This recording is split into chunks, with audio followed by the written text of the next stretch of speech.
Okay, so this virtual BioBlitz is a part of a program called We Are Water Minnesota. It's a traveling program. It goes all around the state. It includes an exhibit that's currently at the Minnesota Discovery Center in Chisholm, which is opened on May 13th, and it's pretty cool if you can check it out, and it runs through July 11th.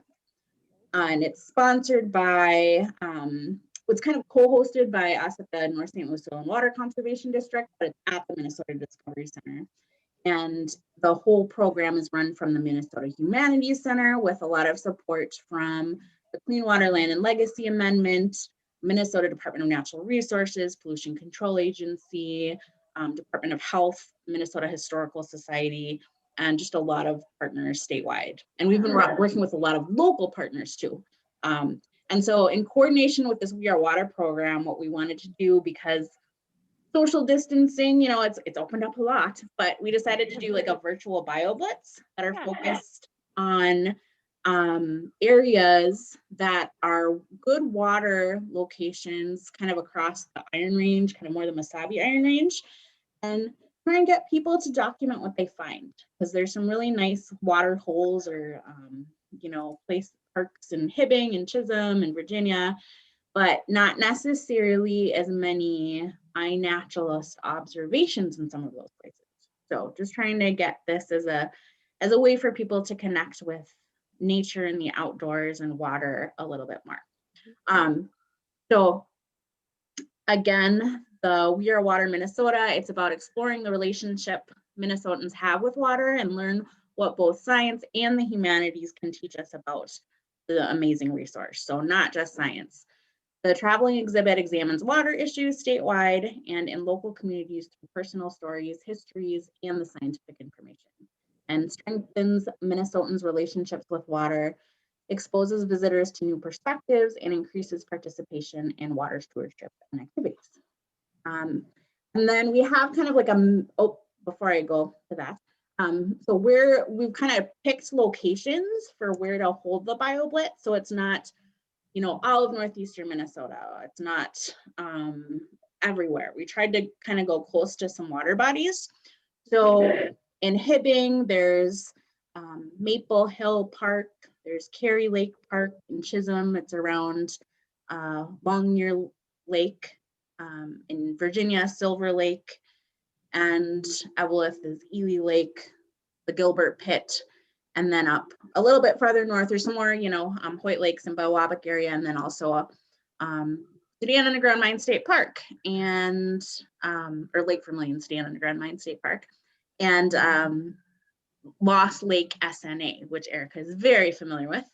But of course, iNaturalist and learning how to use that can be used anywhere.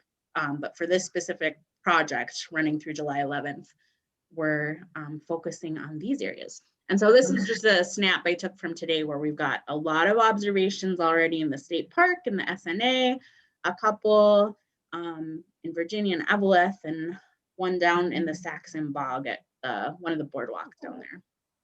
So hopefully we'll get it lit up. And then also related to We Are Water, we have a lot of other events that are coming up. There's a website that I have at the bottom. It's wearewaterironrange.com, which has all the events listed. The BioBlitz runs the whole time that the exhibit is at the museum. We're also having speakers on Zoom. Last week, we had someone from the 1854 Treaty Authority talking about that treaty and what they do related to water management. There's next week, there's a play at the Discovery Center about Indigenous people and water rights. And then we're also going to do some sort of field trips coming up soon. So if you're interested in one of those, Julie, let me know. One will be to the Saxon Bog and one will be to a paddle on the St. Louis River.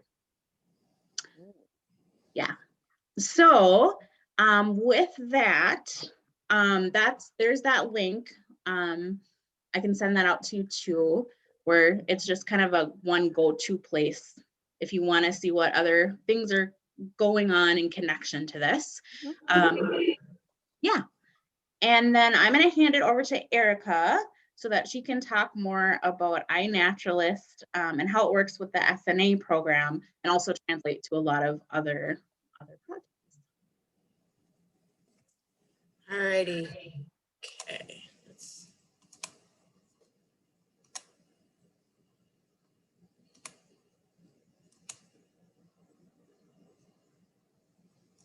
Okay, so can you just see the one slide now then? Awesome. So my name is Erica Priest. I am the naturalist for the Scientific and Natural Areas program with the DNR up in the northeast part of the state. So the scientific and natural areas are, didn't know if I had a slide, but for those of you who are unfamiliar, they're to protect land that is of scientific or educational value. So basically we are nature preserves that are managed by the state. That is our job. So one thing with, there's only 2 of us up here in the Northeast. So, and the other regions have a few more people, but it's still not a whole lot when you consider the amount of land we have to cover. So iNaturalist is great because it helps us gather information without actually having to be there. So what is iNaturalist? It's a citizen science. So that means science that anyone and everyone can do. You don't have to be a scientist. It provides physical, tangible information powered by the masses, i.e. you.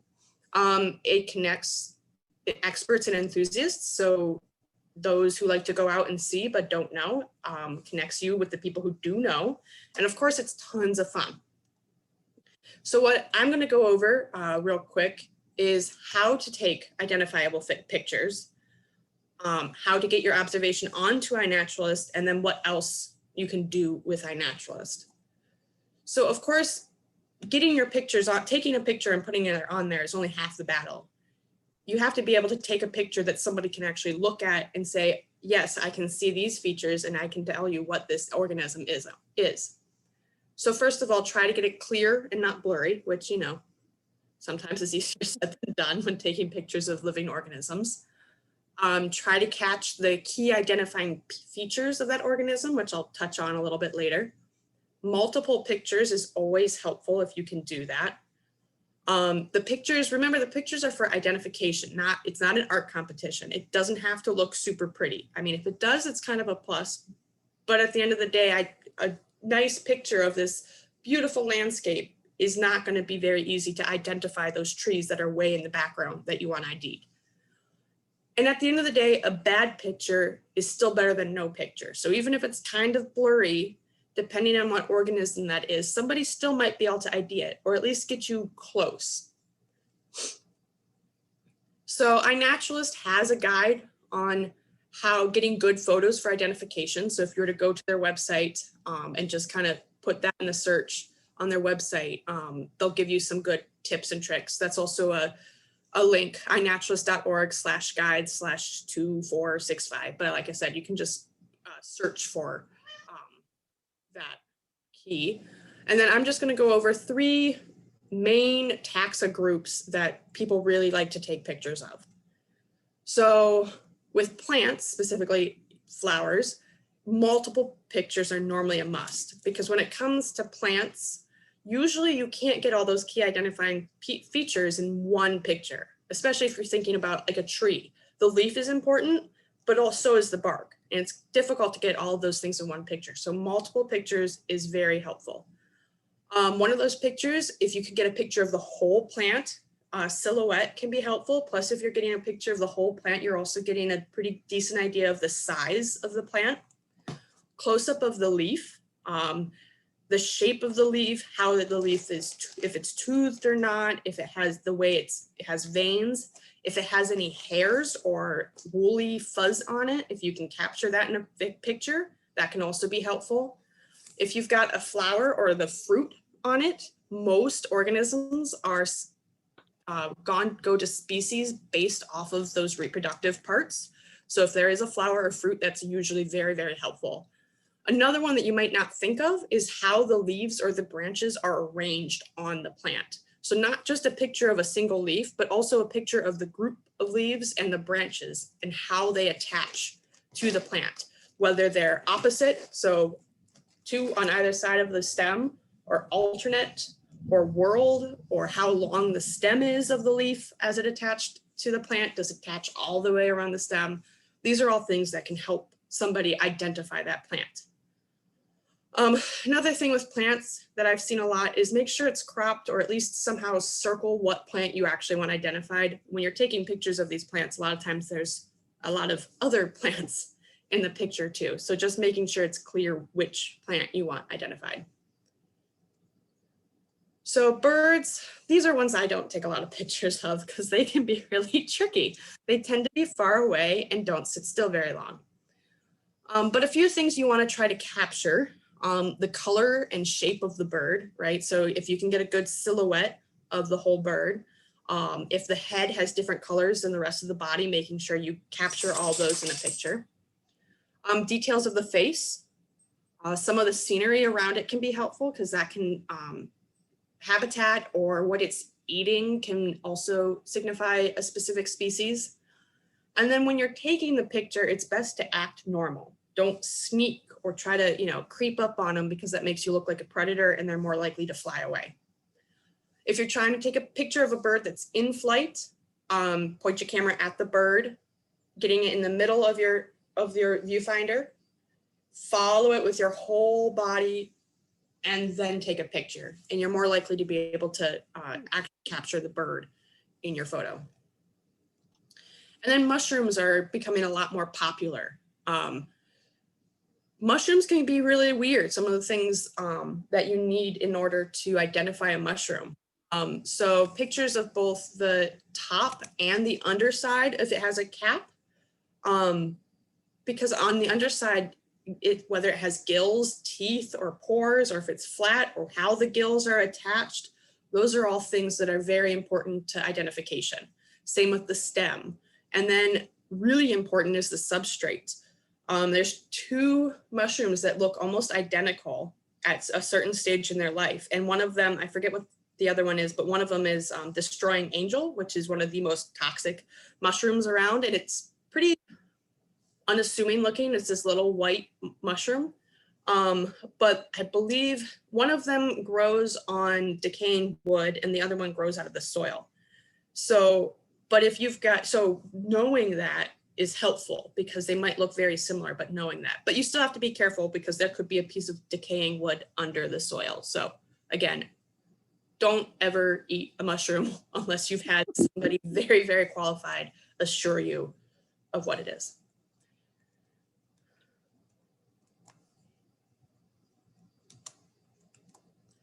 All right, so those are some tips. So now you want to take a picture and put it on iNaturalist.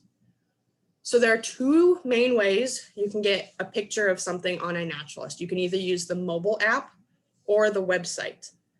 The mobile app can sometimes be a lot easier for uploading things. A lot of the information that they want will automatically be uploaded and filled in if you're using the mobile app. And even if you don't have Wi-Fi or any data or internet, you can still use the app and then upload it later when you do have internet. But you can also upload it via the website. Say if you have a really nice camera, you're not using your phone, you can still use the website. Other than the picture, the other information that's important is the date, the location, ideally the species if you know it or if you have a guess, and then any notes, like I said with the mushrooms, if you know it's growing on a specific substrate, this mushroom is growing out of an oak tree. That type of information can be very helpful. And then the end goal is to get research grade designation, which I'll talk about in a little bit. So I'm going to go through the mobile app first. Whether or not you have an Android phone or an Apple phone, they're pretty similar. They might just have a little different feel to it. And when they're a little different, I'll try to point that out. So this is what it looks like on my Android phone when I open it up. Here's a list of just different observations near me. If you want to make an observation, down at the bottom, it's that observe that I just circled, you'll click that. Your camera will open. You can take a picture. If you hit this, I don't know if you can see my cursor, but that center circle, you click that and it'll take a picture. You can say, yes, I like this picture, or no, I need to retake this. And then it'll take you to the details page. And this is where you input that other additional information. So since I took this with my phone and I had location, the location settings set, I already have the location and the date filled in when I took this picture. Next, what you're going to want to do, if you don't have the location or the date, you'll want to make sure to add those. But next, what you want to do is up here where it says, what did you see? You want to click that. And if you're connected to the internet, it will give you some ideas of what iNaturalist thinks that plant might be. Usually what it bases that off of is both the shape, like what the plant actually looks like, or the organism actually looks like, as well as a lot of times they'll say visually similar and also seen in the area. So if they know other people have seen that, they know it's a likely choice. This is a tropical houseplant, so I really hope nobody's been seeing this in the area. But these are the suggestions it's giving me. I don't actually think it's any of those, and if it's not any of, if you know it's not any of those, you can also look it up by species name. You can either put the common name, the family name, like if you know it's a maple, you can just say maple, or if you know the Latin for it, you can search by any of those. And you can put it there. Even if you have no idea what it is, you should hopefully most of the time at least know whether it's an animal, a plant, a fungi. Those are probably most likely the things you'll be taking pictures of. There's some people who have taken pictures of like protozoa and put it on there, but I don't think that's super common. But at least put one of those items, something there, which I'll talk about a little later exactly why you want to do that, but you want to put at least something. Try to get it as close, as fine of a name as possible. So a lot of times I'll put flowering plant or a fern or something along those lines. Now, when it comes to mushrooms, half the time it's normally just lichens and mushrooms is what I end up putting because I don't know my fungi very well. So after you've put at least a generalized species name, another thing on here, you see geoprivacy, which I think it might be called something different on Apple. That's whether or not you want people to know exactly where you took this picture. Most of the time, you want to leave it as open. The only reason why you'd want to obscure it, which would just give a general location, or make it private, which means only you know exactly where it is if for some reason it's a sensitive, you don't want people going to that location to find it. However, iNaturalist automatically will obscure the location of listed species. So even if you don't know, even if you aren't aware that it's listed, if it is a listed species, if it's rare, iNaturalist will automatically obscure its location for you. So this isn't something you usually have to worry too much about. So once you have the date, the location, a species, the only other thing on here is if you notice the captive cultivated. So if I were to actually make this observation, which I did not, I would have clicked yes on the captive cultivated option there, just to say that this is not a wild plant. But most of the time you should be aiming to only be taking pictures of wild things. So that should say no. Once you've done that, you've answered all these questions. Another thing is if you want to add additional pictures, if you want more than one, which is a good idea, this little plus sign up here will take you back to that camera option. Another thing, let me go back real fast. If you don't have to take the picture with the app, if you already took the pictures on your phone, there should be, again, this is the Android, it might look a little different for iPhone. You can click this button here and it'll take you to your photos that you already have saved to your phone.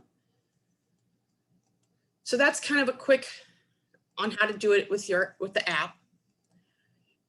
This is the website, which a lot of times I like to use the website for a lot of additional things with iNaturalist because it's a little bit, there's more space and it's a little bit easier. But if you want to put an observation on here via the website, this is what it would look like once you've logged in. And you simply up at the right-hand corner where it says upload, you'd click that button. It would take you to this. You I always click the choose files, which would open your file folders, find wherever you saved it on your computer, click open, and then it'll take you to this page. So it's very similar to the app. You want to put your species name, the date, the location, any other information. Since you're doing it on the website, if you didn't take it with your phone or your phone had the privacy settings set so the location wasn't grabbed, this is what you will get this is also what you'll get on the app if you need to find the location, is this map. If you were to say have taken this photo at, let's say, Lake Vermilion Sudan Underground Mine State Park, you could search for that here and it would zoom in. I think my example is Sugarloaf Point SNA. So I typed that in and it took me to the Sugarloaf Point, which is on the North Shore. You click and it drops this circle. If you know exactly where you found it, say right there, which the only thing growing right there is lichens, which there are some neat lichens there. You can make it a nice small. If you need to move the circle to somewhere else, you just you click on the center circle and then drag it to wherever you need it to be and then let go of the button.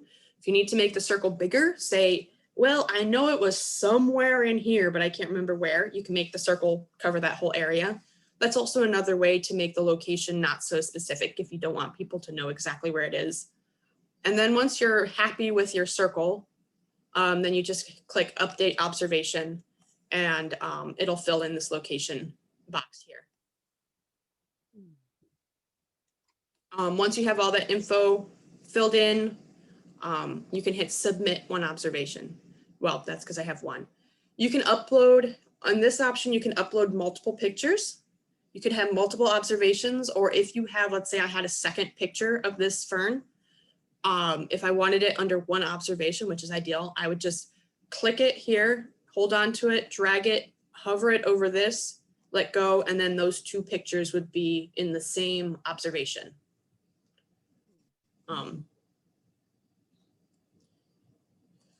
So once you get it on iNaturalist, what's next? So first it'll have this little yellow flag next to it saying it needs ID. So even if you knew exactly what it was, you need at least 2/3 of the identifiers to agree on what it is for it to not be needs ID. So if you put, it is a low bush blueberry, and one other person agreed saying, yes, that is what it is. I thought I had another, nope, apparently not. Then you'd get this research grade flag next to it. Now, if you were to have if you only knew that it was a vaccinium, you're like, I know it's a blueberry, but I don't know what kind, then you'd need 2 more people to say, yes, it's this type of blueberry. If somebody were to disagree and say, no, it's actually velvet blueberry, then it would take longer, and you'd have to have, like I said, at least 2/3 of the people putting identifications on there need to agree on what it is, and then it'll be considered research grade. Pretty sure I'm missing things on this. Another flag you might see is called casual grade, which looks the same as these, but it's gray and it says casual grade. You get that when you don't have a picture, if it's captive or cultivated. So if I were to upload that picture of my houseplant, or if it's missing the date or the location. So you need a picture, a date, and a location for it to be considered research grade. Additional symbols you might see. So this little pink exclamation point means that it was introduced, which usually, not always, but usually translates to it's probably invasive. If you click that, which I don't have a picture of, but if you were to click that little exclamation point, a little bubble would pop up with a little bit more information. Usually it says something along the lines of was introduced via anthropomorphic means, which means people, which, I mean, that's how most of these things are introduced, and maybe give a little bit more information as to where it was introduced originally, if they know. Another symbol you might see is a red symbol, red circle with letters in it. I'm trying to remember what CR stands for, critically, but depending on what its designation is. So if it's threatened, there'll be a T there. So this is for your rare, usually listed species. And again, if you click that little button, it'll give you a little bit more information about why it has that. So those are just some of the things that might show up on your observation once it's on iNaturalist. So I forgot this is how I had the slideshow. Because it's easier for me to just open up iNaturalist, I'm going to see if I can stop sharing this page, open up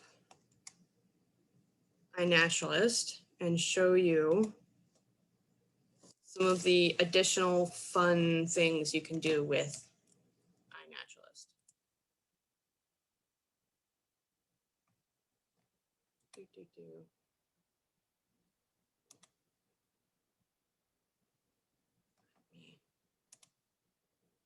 Share my screen again.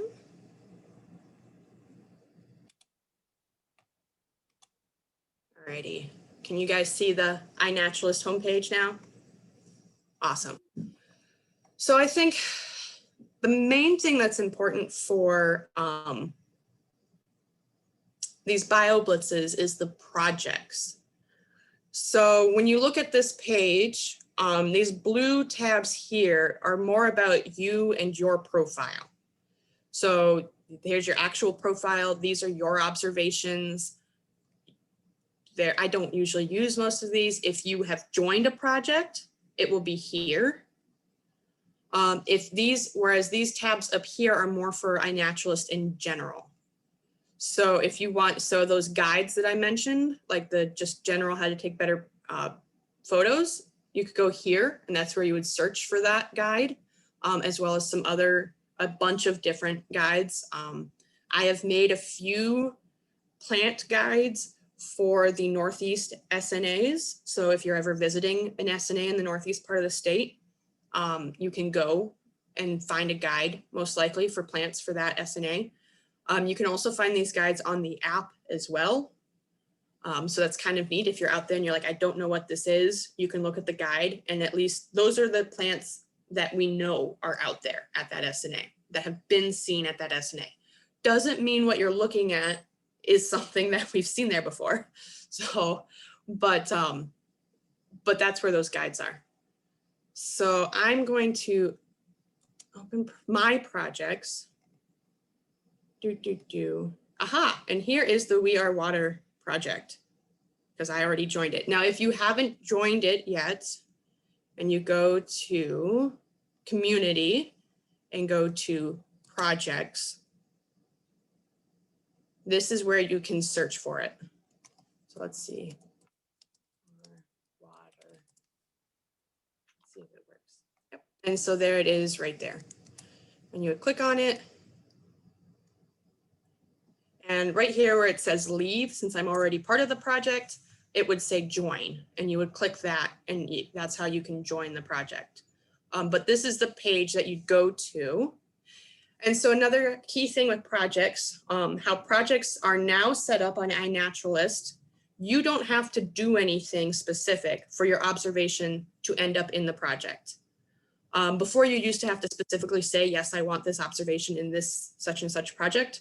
But as long as you are taking and making an observation within those locations that Becca mentioned, within the dates that she mentioned, it will automatically be uploaded to this project. So you don't have to worry about that. Just make sure, you're in the right location. These are all the observations that have been made. Not surprising, Norma is the #1 observer. Of course. Yeah. So these are so here's the requirements for the project.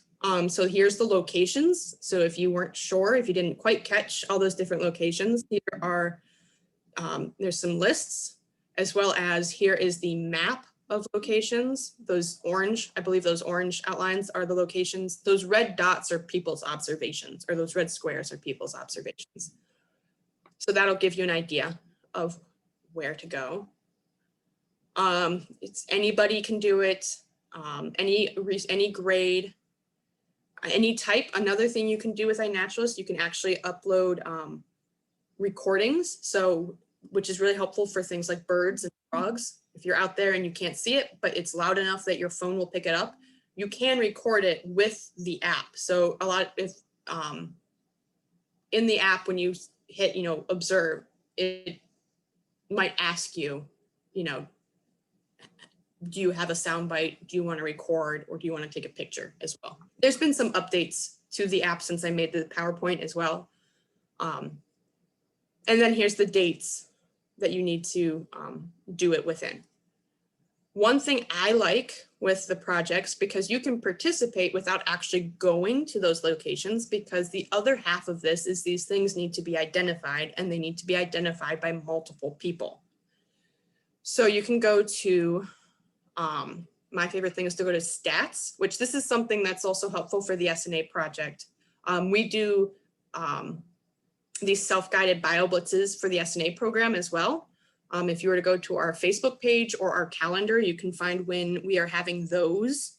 I think the next one coming up, I think June 7th through the 21st is at Little Too Much Lake SNA, which is one of my favorite names, which is down over in the Chippewa National Forest, or near the Chippewa National Forest over there. I think that's the next one, but we have them, they're statewide as well. So every couple of weeks we have another one happening in the state at a different SNA. But part of it is getting these things identified. So you go to stats, and this is kind of just interesting to look at. So there are 221 observations so far. Of those 221 observations, 135 are already research grade, but 86 still need to be identified to that level. Another thing you can look at too, they also have this breakdown by, genera and all that, fungi, mammals, birds, insects, and usually the largest is plants, because those are easy to take pictures of, especially this time of year, everything's flowering. But the neat thing with these is I can click this part of the circle where it says needs ID, and it will take me and it will show me all of the observations that are in this project, and only this project, that still need identified. So if you wanted to help with the project and not actually go out to any of these locations, or you went to these locations and you also want to help ID things, here is where you can find the things that are within this project that still need identified. So this one should be pretty easy to do. We'll see, maybe. Or I feel confident that I should be able to identify this one. So velvet leaf blueberry. So I clicked, well, I'll go back. I moved a little fast. Now it's loading. Of course, it's going to be slow. So I think to myself, I'm pretty familiar. You can have these as a list. You can have them as a grid, so you see the pictures a little bit better. I usually like the grid because then I can really be like, yeah, you know what? I think I could identify it by that picture. And you just click it.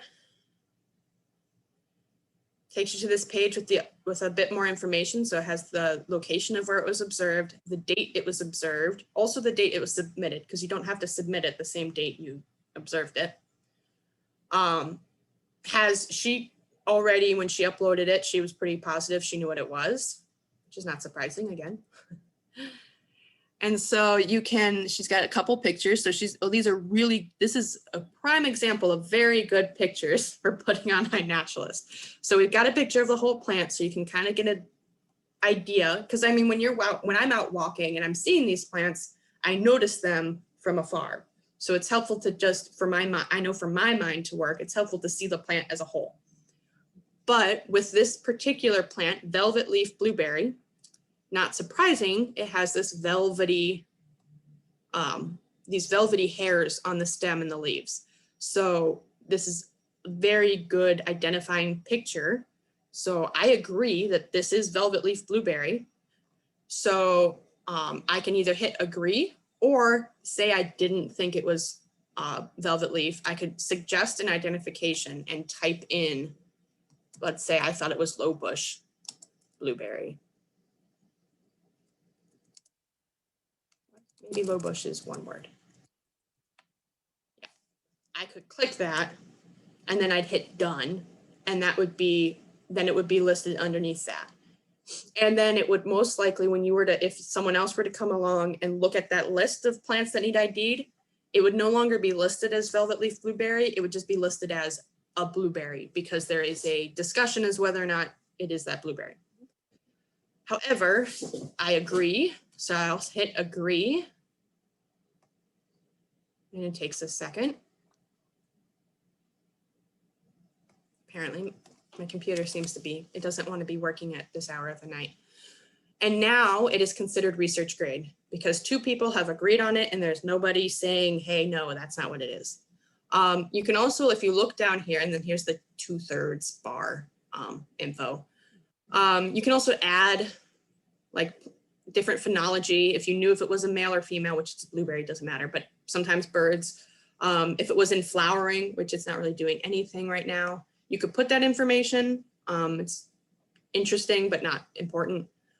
And you can see here, she was over at Lost Lake Peatland SNA when she took this picture, because not only was it entered into the We Are Water project, we also have an ongoing project for each of our SNAs that it has no time limit. There's just, as long as you take a picture within the SNA, it'll be uploaded to our project for that particular SNA. So you can see that it's entered into both of those projects there. This is just additional information. A lot of times if I see something, I'm like, that's a mum that somebody planted in their yard, I'll say, no, this organism is not wild. Obviously this is, so it's not a big deal, but that's some of the nitty gritty things that I tend to get into sometimes. But so that's kind of, I think that's the main info you kind of need for, at least for using iNaturalist with a project like this. There's a bunch of other things you can do with iNaturalist as well that I could get into if you wanted to, but I think I've been talking long enough now that if there are any questions. I have a question. Okay. Okay. Can I just use my app to join your project? Yes. Okay. I'm going to open mine Use up. the website more because some of these additional things that you can do tend to be easier on the computer screen, whereas the app is mainly designed for people taking a picture and uploading it. So some of the more nitty gritty of the program gets a little clunky on the app, but you should be able to join the project on the app, take pictures on the app, and do everything on the app if you want to. Well, I need to figure out how to do that. Do you have an iPhone or an Android? I have an iPhone. Okay. So in my app, on the bottom, very right, so it has, in the middle is observe, to the right of that it's me, to the right of that is more, and the 3 dots. If I push on that, at the top there should be projects. Yep. And then if you click on the magnifying glass and do a search for just We Are Water, you should be able to find it. I mean, that's how it came up. Just me typing in We Are Water, it was the first one to come up. It's doing it. It's loading it. All right. And then I have to, I'm assuming I have to click join. It's right. And that way too, I don't know if Becca was planning on using this portion of it, but over there's also project journals with the app or with the program. So yeah, so she has one journal entry here that just kind of talks about the BioBlitz. So just saying, you know, here are the locations. Another thing is when you join the project, if Becca were to send out any notifications, if she were to post another journal entry, it will get sent to the email that you have associated with your account too. So if she were to send something to say, you know, hey, we're winding down, it's the last few days, if you want to get out, you know, get out, then you'll get an email or anything crazy like that. I know when we've done them in the past for the SNA program, one thing we've done, because ours are 2 weeks long, about if halfway through, if we're looking at the observations so far and we see that everybody seems to be sticking to this one part of the SNA, and we really want people to kind of explore this other part, the person who was in charge down at central office would would do a journal post that would say, hey, you know, you guys are doing great, but next time you go, if anyone's going out there again, let's try to get some observations over in this area. And then you'd get an email saying that too. So that's just something with the projects in general. I'm not sure how much Becca's planning on utilizing that too much. But that's just that's one thing that happens when you join the project, because you don't have to join the project for your observations to be part of the project. At least that's not how she has it set up, I believe. Okay. Right. Yep. Yep. But you will, if you get some of the top observations, if you join the Yes. project, you'll be eligible for a prize. You So mean that is, Norma isn't going to win them all? well, Becca might have to come up with some different, unique. Yeah. I've been out with Norma and that girl can go. Yeah.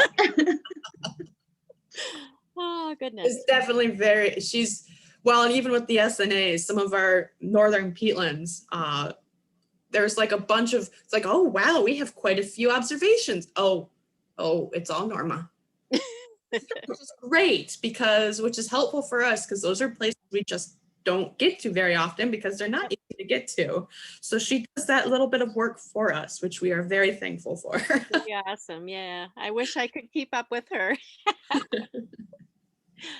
Now you said with this project, if I'm in the area and I enter anything, it'll automatically go to the project. I don't Yeah. have to click on anything else to As long as you're get within it to do it. boundaries, which the boundaries of this project are a little funky because that's just how it, worked out, because it's such a large area, but there's no predetermined kind of boundaries. So Yeah.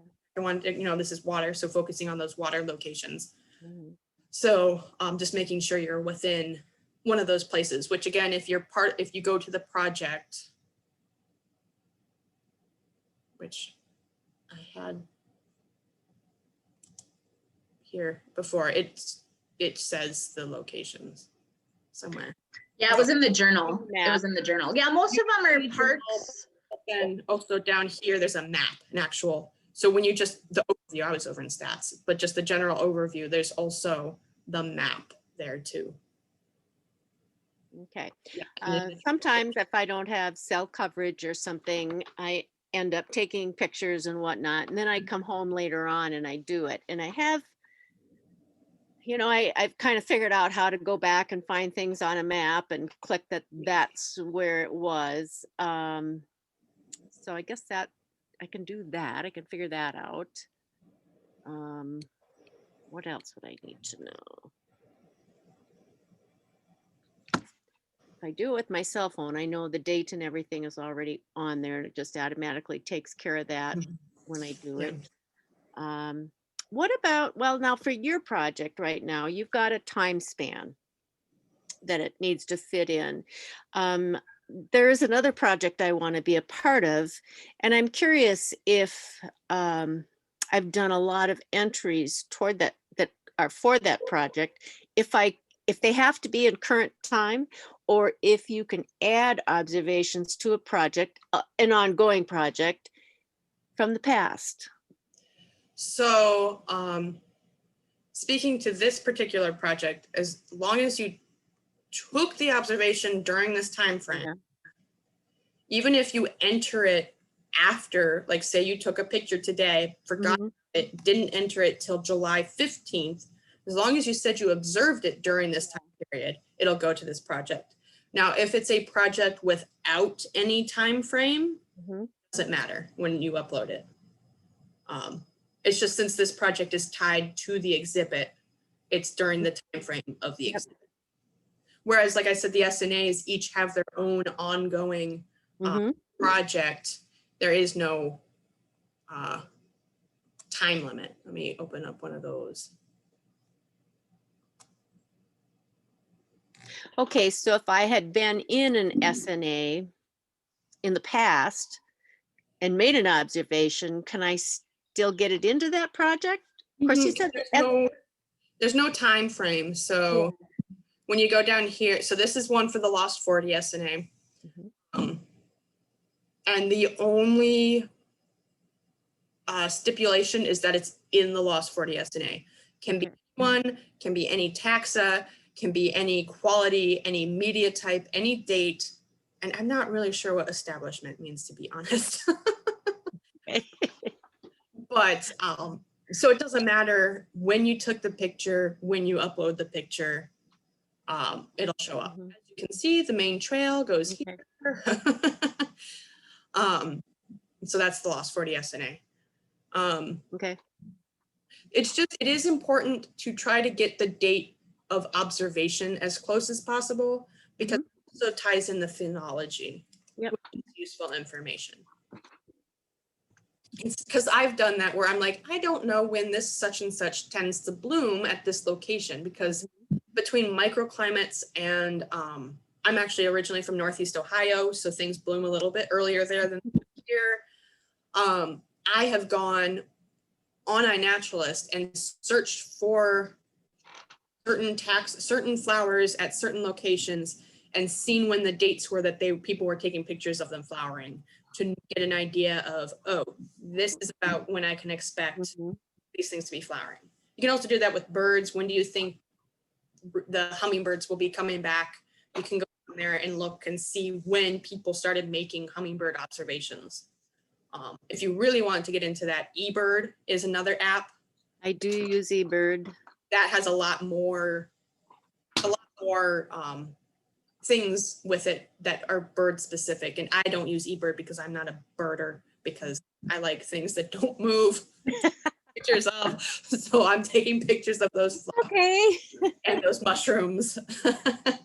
And I'm out there with my cell phone taking a picture, and it's like, yeah, that little blur is probably not gonna be identifiable. But yeah, then eBird has a lot more with phenology of birds too. Yeah, I haven't figured out how to go and look at all that stuff, but I do at Yeah. least try to get my observations in there as I know frequently. it exists, but I don't do a whole lot with that one. Well, I'm really enjoying the iNaturalist thing now, and I'm learning from it, rather than I'm doing a lot with moths right now. And so rather than going through the Peterson book page by page, trying to figure out what I found, it's like, oh, this is great. They give you a general idea and gets you closer to where you want to get a lot faster. And even just the iNaturalist algorithm or whatever, that if it's something common, it's usually pretty good at telling you what it thinks it is. Not all the time. I know I've gone through and identified things, and there was one day I was going through things and there were like 10 different invasive bush honeysuckle observations, and each one had a different species tag to it, and none of them were right, and some of them were really bizarre, and it was very obvious that it was just the people who uploaded them had no idea and just went with the first thing that iNaturalist suggested, which is fine. Which I didn't mention why. I never actually went into why it's important to make sure you have at least some form of, at least say it's a plant. So let me just do that real fast. So people like me who like to go on iNaturalist and just ID things for people, we go to identify, and this is one of those things that is really difficult to do on the app, which is why I like to use the website, but it's kind of a thing.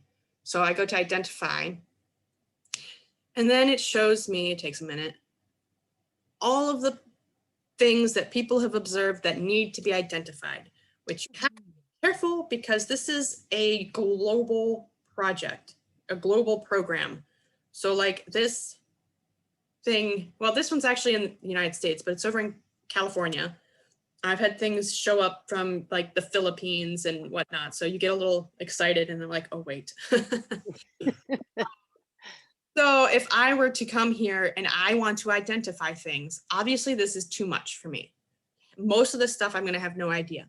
So one thing I'll do is I'll narrow it down, first of all, by place. One thing I like to do is the Arrowhead, Minnesota Arrowhead region is a region within that somebody has put into iNaturalist. So now it's just going to show me observations that were made in, I'm assuming, Lake, Cook, and St. Louis County. Again, this is still a little much for me because 894 pages. So that's a lot. I'm a plant person, so I might put in plants, Kingdom Plantae. And now it's just plants. Still can be a lot because you know what? I'm not very good at grasses and some of those other plants. So I usually even fine tune it down to dicots, which that's, you know, everything that's not a grass or lily or those sorts of things.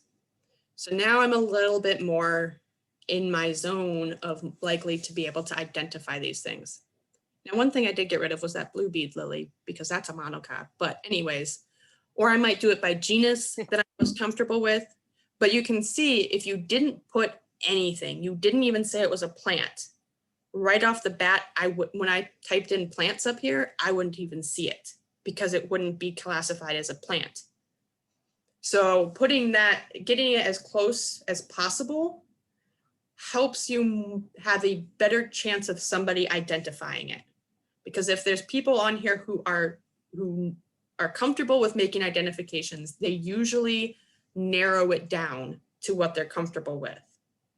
So you're going to miss out on some of those people making identifications if you don't have at least something under that ID. A lot of times I do genus, like I'll be like, oh, I know my maples pretty well, so I'll just type in maple. So, you know, that's helpful. Well, that's obviously a Norway maple. So, because only Norway maples are that silly red color. And save.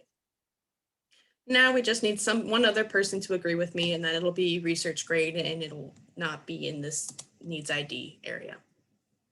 But so that's okay. Point that out real fast as to why it's helpful. If you actually want your observation identified, the more information you can give, the quicker and more likely it is to get identified for you. Mm-hmm. Okay. Did you have anything to add, Becca? No, I think you've got it. Yeah, the projects can be, you know, multiple projects, and I do not have as much experience with the identification side as Erica. So, but it looks fun. I was playing in it the other day and identifying some of Norma's stuff. When I'm not as busy, this is what I tend to do, is sit here and ID things, which the nice thing too with doing this that I found helpful, especially when I first moved up here and didn't have a whole lot of, you know, projects lined up yet and had more free time, is it helped me fine tune my identification skills as well. So one thing I would do, like in Ohio, we don't really have alders too much. So that's one that I'm not as familiar with. Well, there's like two main, there's like 3 alders in Minnesota. So I took Welby's book and I sat and I'd go through these, and, you know, there's only a couple to pick from, and I'd go through these and I'd go through the guide and I'd try to figure out if I could figure out which alder that is. And then going through, and it was a really good way for me to become more familiar with the particular plants too. So that's one thing I do with it as well. If you have a certain group of plants that you struggle with or would like to learn more, or group of birds, what have you, you can look at just those observations of that group of organisms and sit there with that section of your guide and kind of work through them. Mm-hmm. Now, ideally, if you aren't 100%, don't make an ID, don't suggest an ID, because then it can get, a little messy, but looking, refamiliarizing yourself with all these things is really, I found that another helpful resource was using iNaturalist for that. But again, this is one of those things that you really this particular function you really want to do on the website, which is just iNaturalist.org, and it's the same login information as the app. Because this particular function is a little bit clunky on the app. I have had a hard time getting on the web. I've lost my, or they don't recognize my password anymore. And it's like, oh, good grief. And, it's like right from the get-go, I'm having trouble just trying to get in. I'm not a very techie person, so it's all difficult, but with the app, you can also see what observations people have made near you as well, and just kind of through those too. And I've got to figure out how to get on there. And then they've asked about privacy things about your photos. Yeah. And I'm wondering if you click that you agree, are they just talking about the photos that you enter, or are they talking about photos that are on your camera roll? It should be just the ones that so I know at least when it comes to just the phone, which Apple's a little bit different because Apple has higher security, like that's kind of Apple's claim to fame is their higher security, this is Android stuff and Microsoft stuff. But when it comes, I know with mine, it always asks for permission for the app to access your photos, which it only should be doing when you give it permission to anyways. It shouldn't be grabbing photos. Another thing though, with iNaturalist specifically is, I'm trying to remember where there is something with licensing your photos for iNaturalist that I'm not 100% super aware of, know about. There's different levels of licenses that you can put on your photo, and I'm trying to remember. I know there's a spot on somewhere here that kind of goes into that, but at the end of the day, I don't really care. I mean, for the most part, but yeah, you can also email them help@inaturalist.org, and they'll at the very least send you to the right location. I'm guessing that would be more for someone who might want to do something with their photos and have them be their photo and nobody else can take it, and photographers, Yeah. If somebody snatches my photo and does something with it, I don't care. Yeah. Oh, maybe can I use photos that are posted on iNaturalist? Oh. They don't own the photos. So iNaturalist does not own the photos. You own your own photos on iNaturalist. Creative Commons Attribution Non-Commercial License. So this is kind of where it talks about that. But again, unless that's something that's super important to you, I think at the end of the day, what it basically comes down to is your pictures are automatically have some protection, like somebody can't sell them and make money off of your pictures, but they could snatch them and use them in, on their, if they were making a PowerPoint, they could use your picture if they wanted to in an educational thing, whatever. But I don't think they can. But if you were so inclined, you can go in and change the licensing of your photos to something more strict, I guess. But again, unless you're a professional photographer, and if you are a professional photographer, you probably have a lot more knowledge on that anyways. No. But I was just mostly concerned, it's like, well, does that you mean that they can just go into all of your photos versus just the photos that you are putting on there? No, it's just I was a saying little that- leery to click that to begin with, so. yeah, kind of like those I acknowledge and agree to, and you don't, I never actually read that all that. I know, But yeah, no. even if I did, I wouldn't understand it. But yeah, no, you should be fine. Yeah, they can't. Okay, They're only going to take pictures that you say, yes, take this picture. Please upload this picture. okay. Well, I'll have to get back in there and see where I get. Plus, Yeah, I'll mention one more thing too. So if you do come across like something that's invasive, occasionally, I know we've talked about EdMaps, that app. So that map, which is really for invasive species, it will pull data from iNaturalist. So occasionally. So okay, it's not- yeah, they're still working on it. Yeah. okay.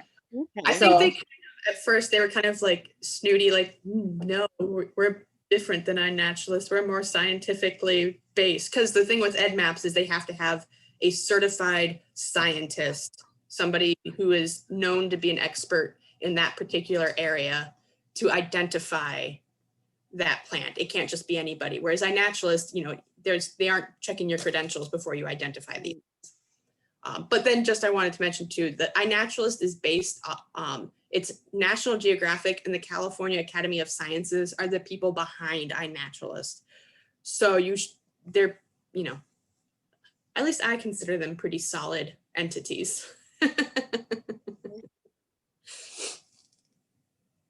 Well, this has been fun. I've learned some things. It was a very nice presentation, gals, so.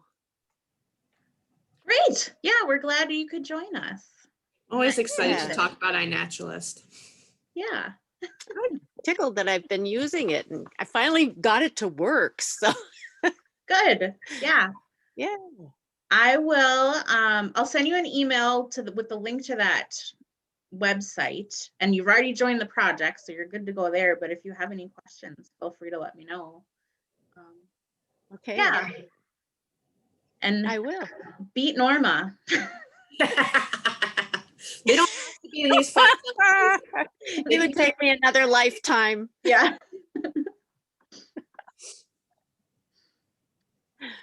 I'm hoping to go out with her one of these days again, but when she's not getting too wild in the woods.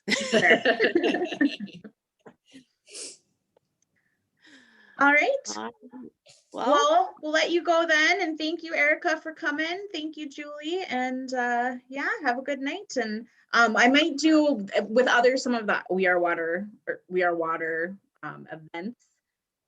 Like okay. I might be like, hey, come to the Discovery Center and do this. Because yeah, that's one of the sites. So yeah. Mhm. All right. Okay. I'll Okay. keep talking if I don't let you go. So I have the same problem. Take care, everyone. all right, have a good night. Bye-bye. Bye. Bye. Oh, I guess I can stop sharing too.